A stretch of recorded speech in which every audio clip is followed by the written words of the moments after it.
Hello friends, welcome back to the new tutorial of the React Supabase. Today we are going to solve one issue, that is can't fetch the Supabase data from the ReactJs client. So basically here you can see I'm unable to get the users list data.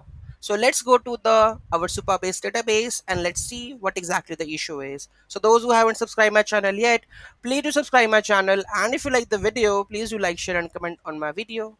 Let's get started.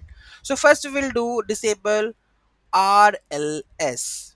Okay, disable row level security for the table user. So basically there is row level security, so you want to disable. Let's see and check this one.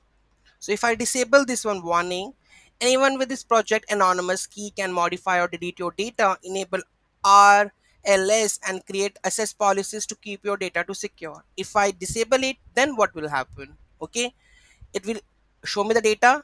Yes, it will show the data. Another one. Okay, so if I disable it, then it will, so it's giving me the warning, so I'm not going to use it, so disable that one. Okay, so I'm not doing that one, so we will create the policy. So here we have a enable read access for all users, that everybody can read it. This policy gives the read access to your table for all users via select operations, which is basically I need it. So I will just do this policy and save that policy.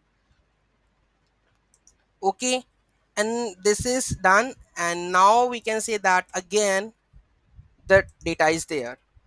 Okay, if I suppose I delete this one policy. Okay, let's take a look.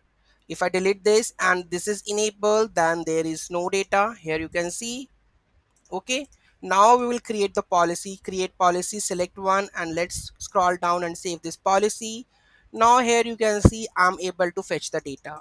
Okay, so this is how we can solve this issue. Any doubt, any query in that, do let me know in the comment section. Thank you so much for watching this video, and don't forget to like, share and comment on my video.